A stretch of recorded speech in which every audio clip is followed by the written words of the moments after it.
Quand vient la fin de l'été, sur la plage. Tu devais pas faire une FAQ cet été? Ah ouais, merde!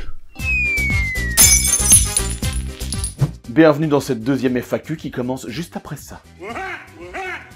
Pourquoi n'y a-t-il pas d'extrait vidéo des films que tu traites? Parce que c'est le concept de l'émission. As-tu déjà rencontré... Non mais argumente un peu, sinon ta vidéo elle va durer que 30 secondes. Vous savez, on a tous ce pote en soirée qui se met à raconter des films, et qui vous donne envie de les voir même si vous y comprenez rien. D'ailleurs plus tard, quand vous voyez le film, vous vous dites que c'était vachement plus drôle quand il le racontait. Et bah c'est ça l'idée. Sinon le concept de l'émission c'est une continuation de la chronique que j'avais dans l'émission radio Faites du bruit. Je racontais des mauvais films et je rejouais certaines scènes. Mais je pouvais pas montrer d'extrait évidemment, parce que c'est de la radio. As-tu déjà rencontré des problèmes de droit d'auteur assez sérieux avec tes vidéos? Non. Pour deux raisons. La première, c'est que comme je l'ai déjà dit, on passe pas d'extrait du film. Et la deuxième, c'est que cette chaîne n'est pas monétisée. Parce qu'il n'y a pas assez d'abonnés. Abonnez-vous! Tu penses pouvoir avoir Ariel Dombal en guest, un jour? Ah bah je sais pas, on va lui demander. Allô, Ariel?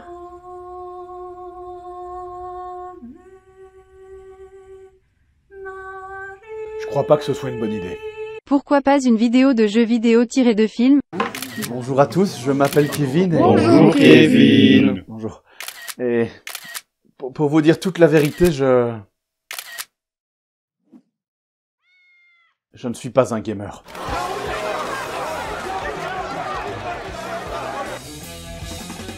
Que fait El Gonto pour avoir souvent des remerciements dans tes vidéos? Si je raconte ici ce que me fait El Gonto, c'est sûr que cette chaîne ne sera jamais monétisée. J'aimerais vous voir tous les deux jouer à un jeu de combat juste pour le lol.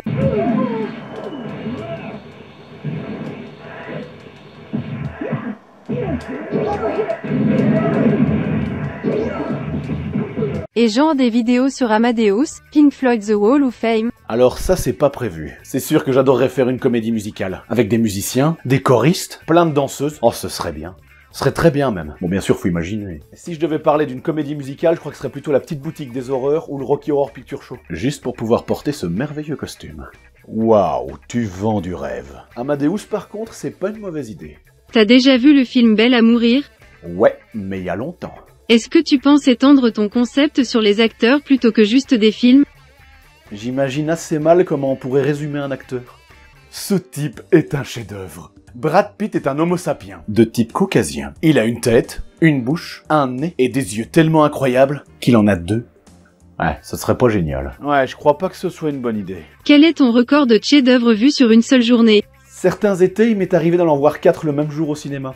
Ils ont la clim. Si tu avais une machine qui permettrait de voir les films prévus mais annulés via une dimension parallèle, quel film tu regarderais? Le Dune de Jodorowsky, évidemment. Et si t'arrêtais de te la péter 2 secondes? Le Superman de Tim Burton, le Spider-Man de James Cameron, le Star Trek de Tarantino, les Montagnes hallucinées de Del Toro. Non, je te connais par cœur, dis la vérité. L'Astérix de Gérard Jugnot. Voilà, monsieur est cinéphile. Ton top 3 des films surcotés, ainsi que sous-cotés. Eh bah figurez-vous qu'on m'a conseillé de faire des tops sur la chaîne cette année. Il paraît que les gens aiment ça. Donc je me garde ça pour plus tard. Par contre, je peux te parler de mon plaisir coupable ultime. Fusion. Un film catastrophe de 2003. Pour des raisons inconnues, le noyau de la Terre a arrêté de tourner. Face à cette catastrophe sans précédent, le gouvernement américain forme une équipe de choc. Leur objectif, descendre jusqu'au noyau de la Terre pour le relancer. Avec une grosse bombe nucléaire. Oppenheimer à côté, c'est de la gnognotte. Dès qu'il passe à la télé, je peux pas m'en empêcher, je le regarde. Parce que franchement, ce film est un chef-d'œuvre. Si vous ne savez pas quoi regarder ce soir avec de la bière et des copains, Fusion. Si tu cherches un peu de gaieté, Fusion. Si aux examens tu t'es planté, Fusion. Si tu es triste que tu as un gros chagrin, Fusion. Fusion. Fusion. Et si tu ne sais pas comment finir cette vidéo, Fusion. Eh ben voilà, c'était la deuxième FAQ. Et on se retrouve bientôt pour de prochains chefs-d'œuvre. Soyez sages et ne mangez pas trop gras. Brad Pitt, c'est mon pote. Parfois, il se la pète, parfois, il fait des pâtes. Et le vendredi, il va au pu.